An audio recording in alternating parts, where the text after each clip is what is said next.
Welcome back, Mr. Hello. Drysdale. I missed you last week, so excited to see you today. Hello there. G'day, how you going? My attendance is dependent on the behaviour of two small humans. I may just be really popping in to say, hi, sorry I missed you last week, and I might have to catch up another week because we've got a one-year-old and a 3-year-old with okay. viruses, and fair enough. we'll see how we go. That's all right. You just slip out as you need to. Hey, quick question, since I was just talking about you. How did you get the link to turn up? Where'd you get it from last week? Fiona McIntosh. Oh, right. Excellent.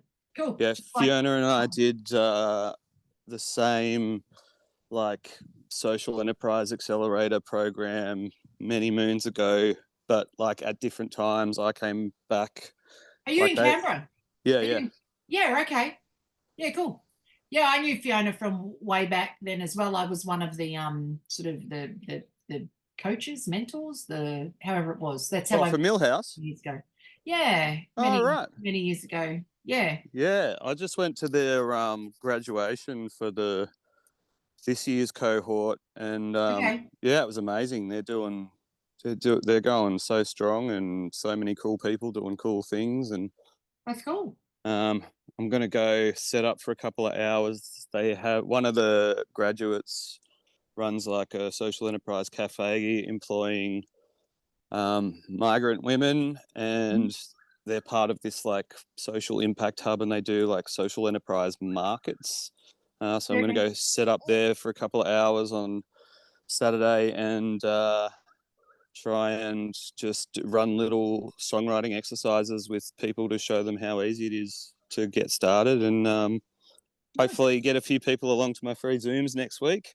Nice. So yeah, I don't know if anything passed through to you about what I'm up to, but I've just stepped down after 12 years being a co-CEO of Rebus Theatre, which is a theatre for social change company doing a lot of mental health and disability programs, theatre-based workplace training around inclusion, and we did so many random things with so many different marginalised groups.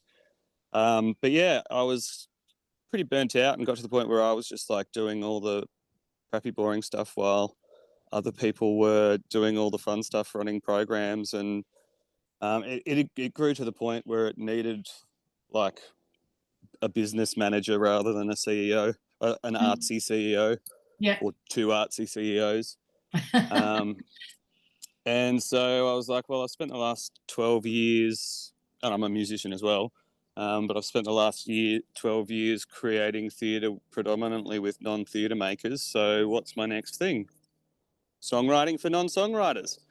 And so I kicked that off had my first program in March this year, where people come along. I just do 2-hour Zooms once a fortnight for 5 sessions, and by the end of it, people have written a song.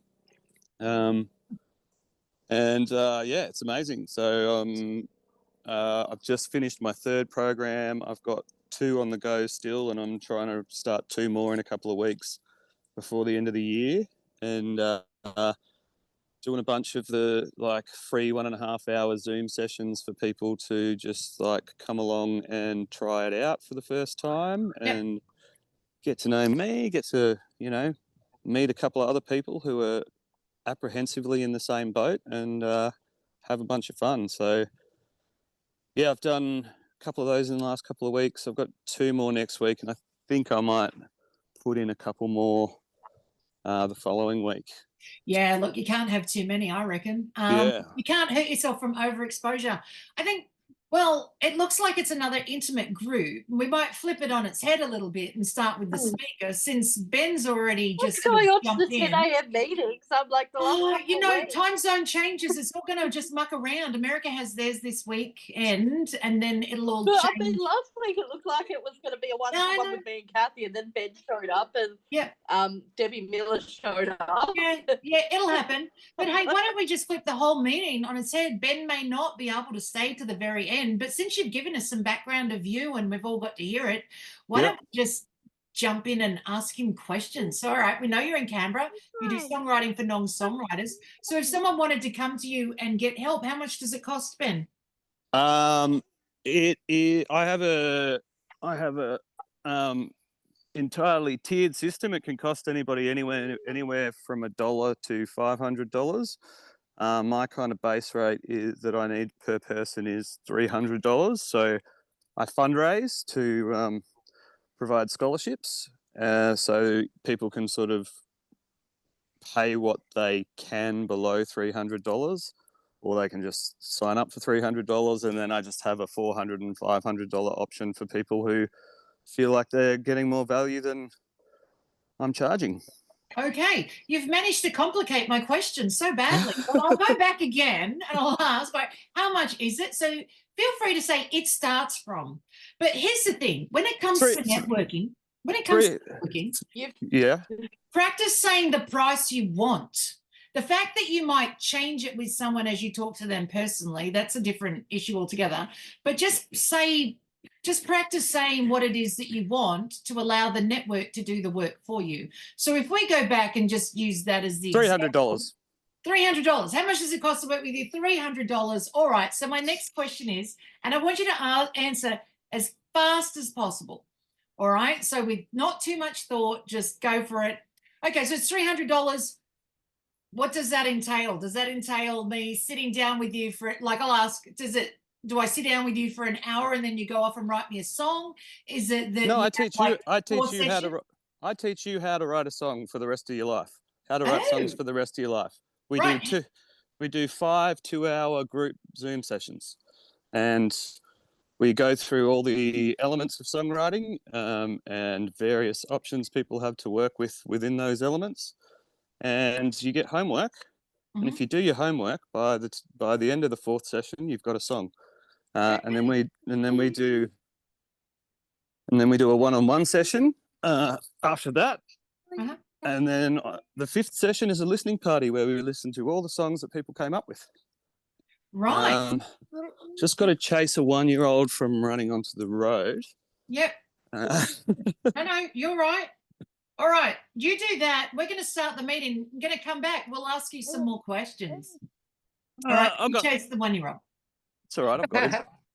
I've got him. Oh, that's right. Hey, we've all been there. Hands up if you've been there before. Noah used to get highly offended when I'd pick him up. Like, I know he's going to bolt across the road.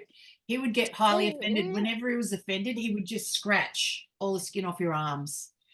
And some days you go, I'll take the scratches for the not squashed kid. And I'll deal with that later. Yeah, that's highly fair. offended if you got in the way of his plans without discussing it with him first. Buddy, when I called out to you, that was the discussion. But kids do their own thing. All right, so is that in a group setting? You see your $300, you end up writing a song by the end of the 4th week if the homework is followed. Is that in a group setting or is that in personal coaching? Group. In a group setting? Yeah. And is that the music as well as the lyrics? Yeah. Even if you've never played an instrument before. Oh, wow. So music and lyrics if you've never done it. Yeah. But there's a few hacks for that. You don't need music. You can, if you can sing a tune and you've got lyrics, that's a song. Okay. So some people just submit theirs a cappella, but I do go through like how different chord progressions create different mood and stuff like that. And so people can either find instrumentals on YouTube and write a song to that. There's people who literally put instrumentals on YouTube for that purpose. And I'm also kind of exploring how AI can be used. Hey, buddy, I'm just talking. How AI can be used to create instrumentals.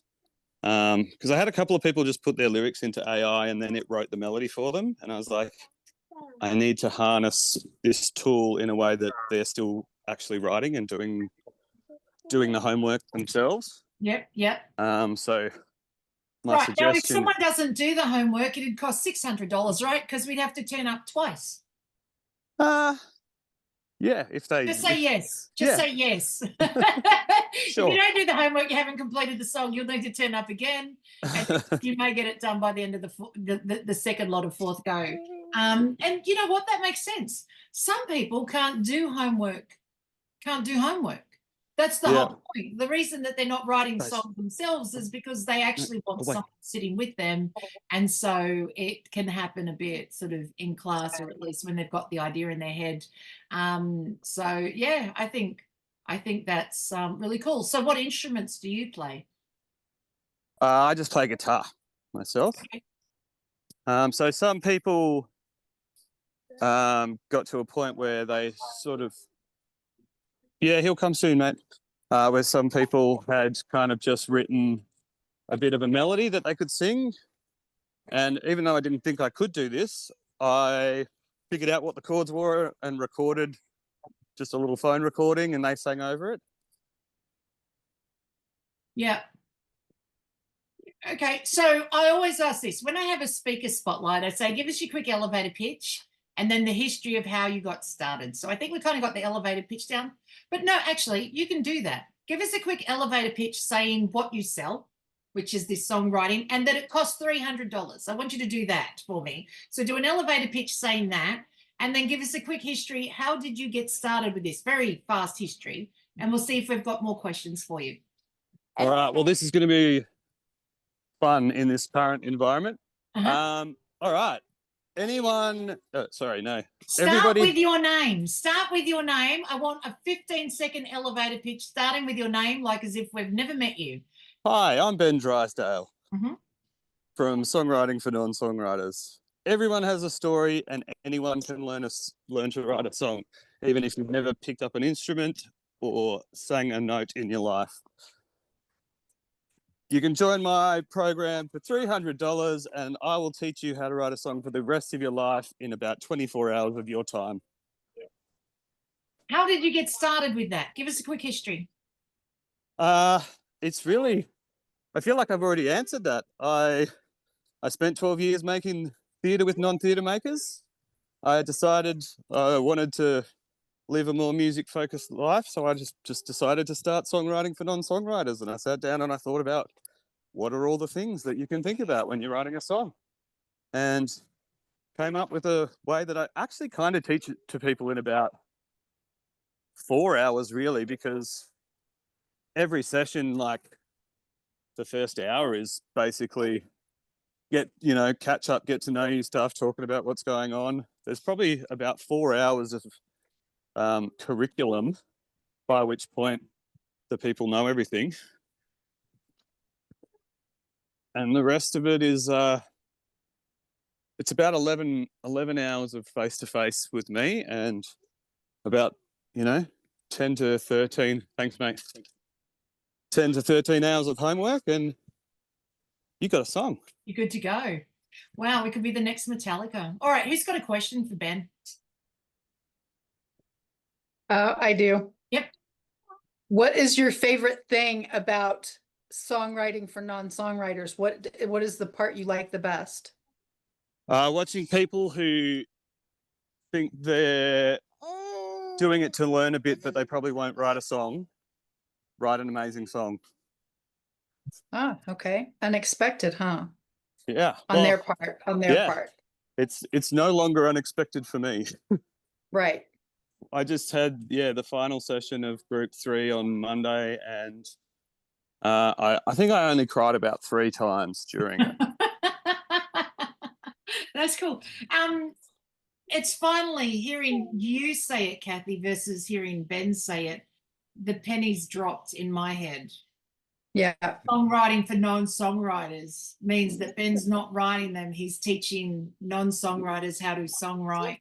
Because my head kept saying, oh, yeah, and then in the end, we just hired Ben to do the stuff for us. But actually, when you said it in your voice, Kathy, I've gone, oh, I get it. It's literally teaching people how to do it. All right, where do you find your clients, Ben? How do you come across them?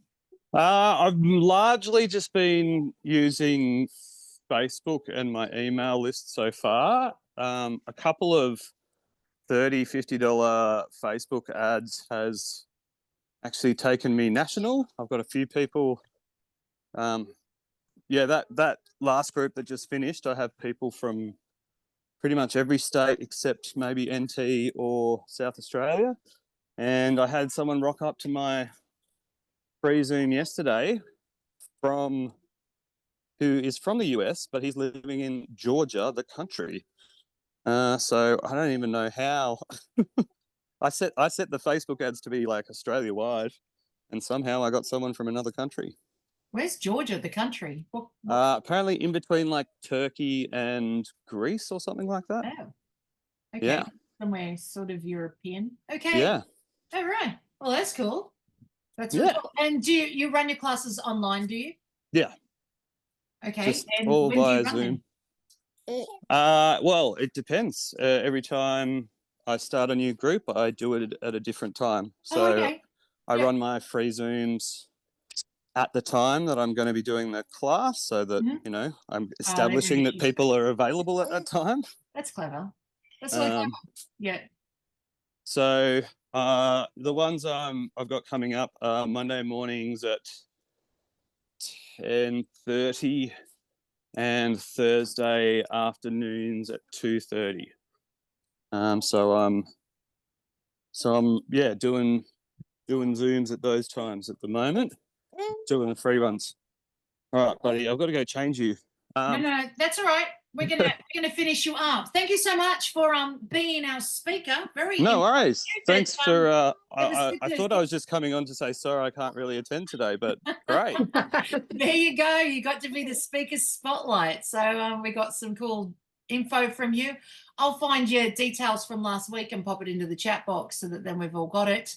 But amazing, thank you. Thanks for popping in, and then thanks for being our very impromptu speaker for the meeting. No worries. Do it the opposite way around. I'll keep listening while I go about this craziness. Yeah, go for it. Go for it. Okay, come on.